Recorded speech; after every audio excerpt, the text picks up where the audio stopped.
कि मत समझना डराने से डर जाएंगे। अपनी बातें कहना सीखिए, पढ़िएगा तो अपनी बातें कहना भी सीखिएगा। कौन सी बात कहाँ कैसे कही जाती है, ये सलीका हो तो हर बात सुनी जाती है। तो उम्मीद करता हूँ कि आप तमाम अहबाब खैरियत तो आपके से होंगे। दोस्तों, आज जो वीडियो लेकर आपके सामने हाजिर हुआ हूँ, जिस वीडियो की कुछ लाइनें आपने मेरे साथ सुन चुके हैं, ये मुशायरा गाज़ीपुर का मुशायरा है। आप सुनेंगे इस मुशायरे, इस वीडियो के अंदर कि इमरान प्रतापगढ़ी ने किस तरीके से हुकूमत की आंखों में आंखें डालकर अपने अशार पढ़े हैं और किस तरीके से जमा मर्दी के साथ उनको जवाब देने की कोशिश की है। आइए चलते हैं कि देखना इंकलाब आएगा, हर सितम का जवाब आएगा। कुछ तो मीडिया को भी मसाला देना जरूरी है ना, कि देखना इंकलाब आए। सब छोड़ दो, शिक्षा पे कल कुछ नहीं छपेगा, ये मिसरे छपेंगे, आप देखिएगा। कि देखना इंकलाब आएगा, हर सितम का जवाब आएगा। अच्छे दिन का किए थे जो वादा, अच्छे दिन का किए थे जो वादा, उनका दिन भी खराब आएगा। आखिर में डरना बंद करो। हुकूमत ये दिखाना चाहती है कि तुम्हारी चूड़ी टाइट कर रहे हैं, इसलिए लोग खुश हो रहे हैं। एक तबका है ना जो इस बात पे खुश है कि तुम्हारी चूड़ी टाइट हो रही है। नहीं, डरना बंद करो। एक बुरा दौर आया है, टल जाएगा। वक्त का क्या है, एक दिन बदल लो। आपसे बस इतना कह रहा हूं कि सामाजिक न्याय की लड़ाई में ही नहीं, बल्कि जिंदगी के हर मोड़ पर शिक्षा का जो महत्व है, उस महत्व को समझना पड़ेगा।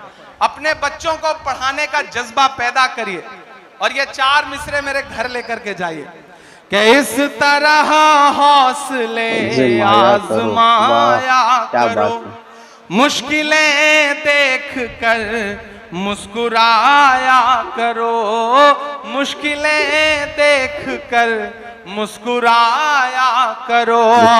दो निवाले भले कम ही खाया करो, अपने बच्चों को लेकिन पढ़ाया करो, अपने बच्चों को लेकिन पढ़ाया करो।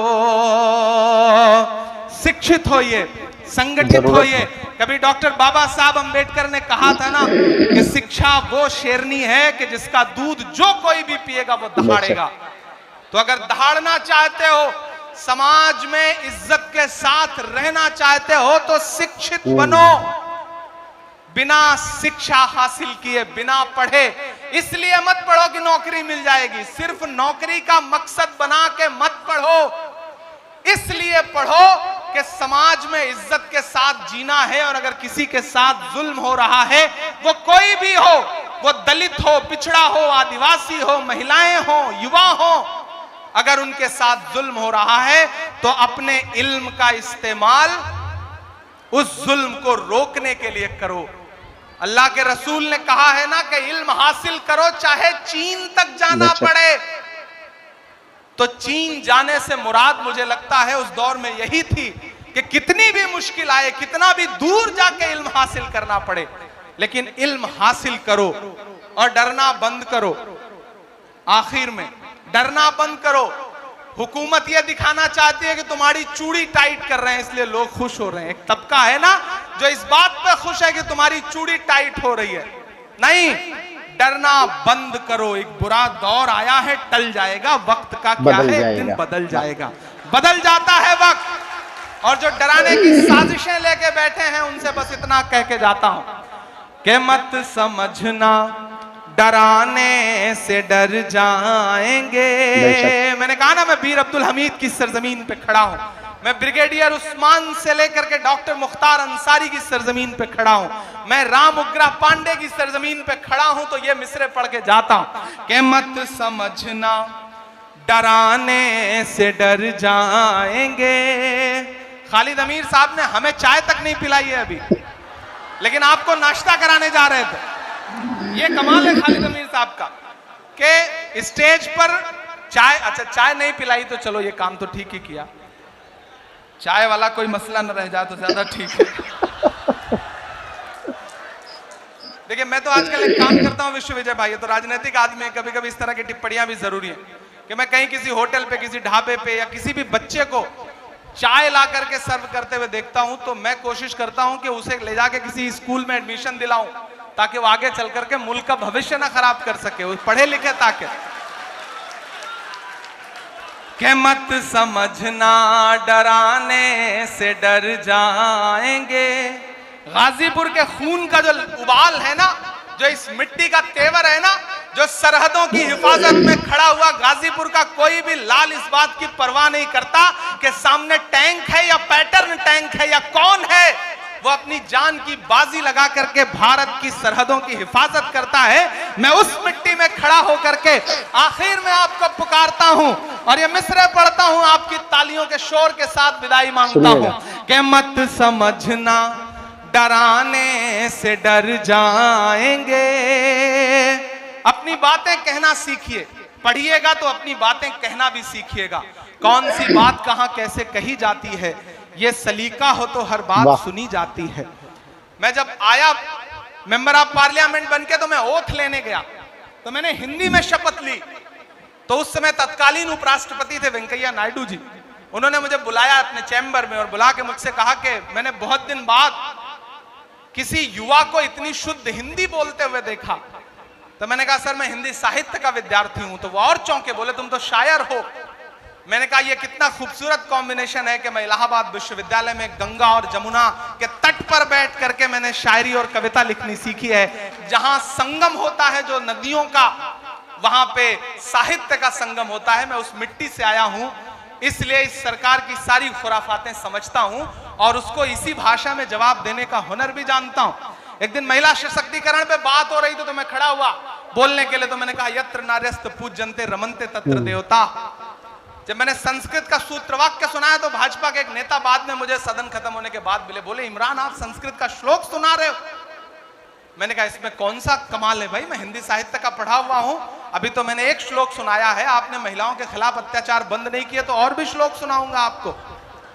तो आपको शिक्षित इसलिए भी होना है कि दुनिया को समझने के लिए पढ़ोगे नहीं तो कैसे आगे बढ़ोगे। इसलिए मेरी गुजारिश है भाइयों और खास तौर से युवा साथियों कि अपनी मंजिलें तय करो, पढ़ो और डरना बंद करो और हुकूमतों से ये कहो कि मत समझना डराने से डर जाएंगे। मत समझना डराने से डर जाएंगे, अब के सारी हदों से गुजर जाएंगे।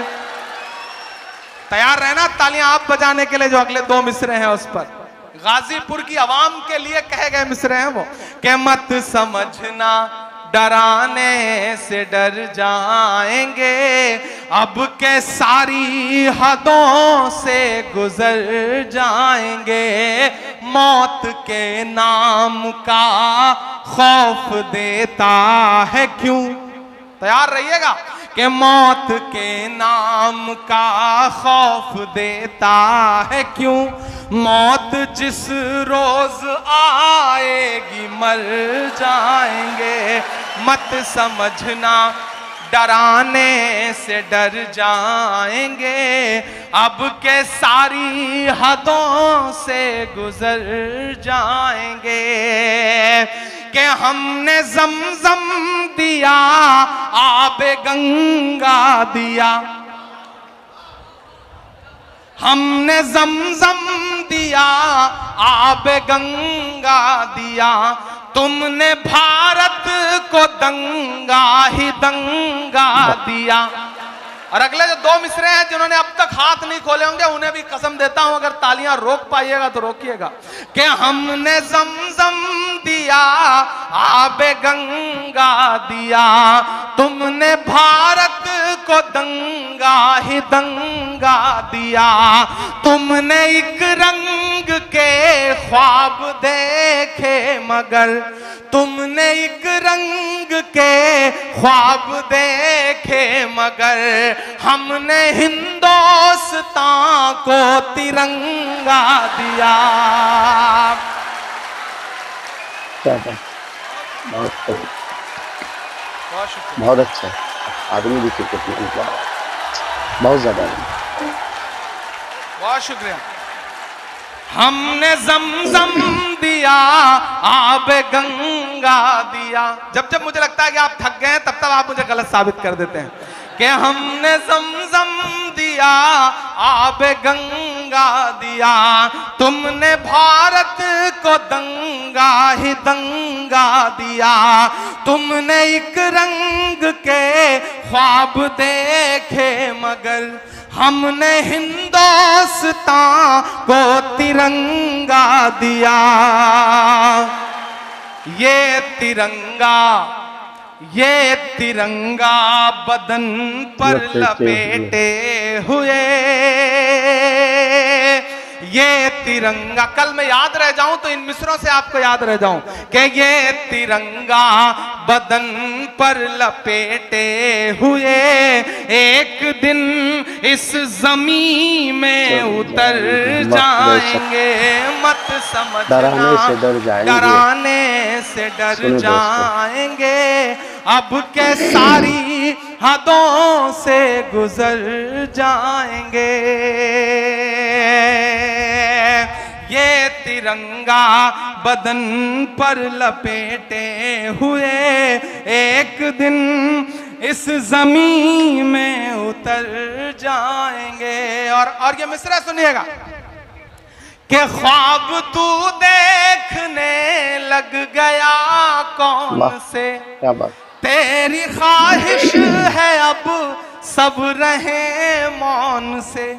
बात इतनी सी है कोई समझाइए, हमने झेले हैं दुनिया में फिरौन से। कि ना इधर जाएंगे ना उधर जाएंगे, ना इधर जाएंगे ना उधर जाएंगे। बन के खुशबू फजा में बिखर जाएंगे। मत समझना डराने से डर जाएंगे। अब के सारी हदों से गुजर जाएंगे। और आखिरी बंद पढ़ता हूं इस नज्म का कि आंख मूंदे कहां तक गुजरता चलूं, ये तो मुमकिन नहीं है कि डरता चलूं। आंख मूंदे कहां तक, आंख मूंदे कहां तक गुजरता चलूं, ये तो मुमकिन नहीं है कि डरता चलूं। मैं के शायर भी हूं और मुअर्रिख भी हूं, मैं के शायर भी हूं और मुअर्रिख भी हूं। जुल्म जितने भी हों दर्ज करता चलूं, आंसुओं की गवाही से लिखता रहूं। खून दिल की सियाही से लिखता रहूं, आंसुओं की गवाही से लिखता रहूं। खून दिल की सियाही से लिखता रहूं। हमने जो कह दिया कह दिया कह दिया, अब ये मुमकिन नहीं कि मुकर जाएंगे। मत समझना डराने से डर जाएंगे। अब के सारी हदों से गुजर जाएंगे। वारिस हसन साहब, खालिद अमीर साहब और पूरी इंतजामिया कमेटी और खास तौर से इस कॉलेज के जो टीचर्स हैं, मैं सबका नाम नहीं जानता लेकिन मैं उनको खुसूसी तौर पर मुबारकबाद देता हूं। मैं जानता हूं कि एक इवेंट करना कितना मुश्किल काम होता है और इस तरह से जिसमें सियासत के भी रंग हो, अदब के भी रंग हो और कल्चरल प्रोग्राम भी हो, उसे संजोना बहुत मुश्किल काम होता है। लेकिन खालिद अमीर साहब को मुबारकबाद के ये मुझे बुला के नहीं लाए हैं, ये मुझे पकड़ के लाए हैं। मतलब मैं ये जुमला इस्तेमाल कर रहा हूं, एक होता है पकड़ के बुलाना। मैं लंदन था और दिन में 3 फोन इनके इस बात के आते थे कि आपकी फ्लाइट कब लैंड करेगी, आप देर ना कर दें, फ्लाइट डिले ना हो जाए। मैंने कहा इतना परेशान मत होइए, इंशाल्लाह गाजीपुर वालों से एक जज्बाती रिश्ता है तो मैं उस रिश्ते को निभाने के लिए जरूर पहुंचूंगा, चाहे जैसे पहुंचूं। मैं आपके बीच में हाजिर हुआ, यहाँ जो आवाम बैठी है और स्टूडेंट्स जो बैठे हैं उन सब